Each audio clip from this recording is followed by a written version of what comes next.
क्या कभी बेवजह तुम्हारे रोंगटे खड़े हुए हैं? क्योंकि कसम से, जिस रात मैं सनसेट के बाद अग्रसेन की बावली में चुपके से गया था, ऐसा लगा जैसे हवा खुद मुझे चेतावनी दे रही हो।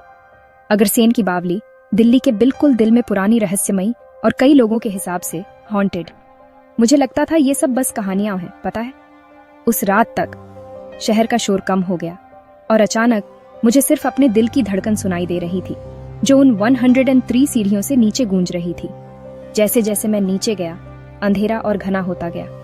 मेरे फोन की फ्लैशलाइट मुश्किल से ही कुछ काम कर रही थी, बस टिमटिमा रही थी, जैसे वो खुद जिंदा रहने के लिए जूझ रही हो। और फिर वो खामोशी टूटी, कदमों की आहट, मेरी नहीं, बहुत धीमी, बहुत सोची समझी सी। मैं पीछे मुड़ा, कुछ नहीं, या कम से कम ऐसा कुछ नहीं जो मुझे दिख रहा था, लेकिन वो एहसास जैसे कोई देख रहा हो, बस नजरों से ओझल। मैं आगे बढ़ता रहा, क्योंकि जाहिर है मैं अक्सर गलत फैसले लेता हूँ। हवा और ठंडी हो गई और मैंने दीवारों पर परछाइयां हिलती हुई देखी। कोई सोर्स नहीं, कोई लॉजिक नहीं।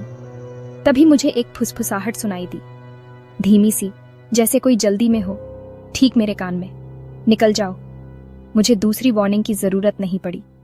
मैं उन पुरानी सीढ़ियों से ऊपर भागा, लड़खड़ाता हुआ, मुश्किल से सांस लेते हुए, लेकिन पीछे मुड़कर देखने की मेरी हिम्मत नहीं हुई। जैसे ही मैं स्ट्रीट पर पहुंचा, ऐसा लगा जैसे दिल्ली फिर से जाग गई हो, गाड़ियां, लाइट्स, लोग।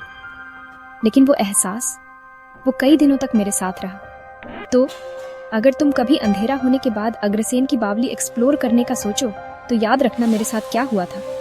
कुछ कहानियां परछाइयों में ही रहें तो अच्छा है। फिर मत कहना मैंने तुम्हें वार्न नहीं किया था।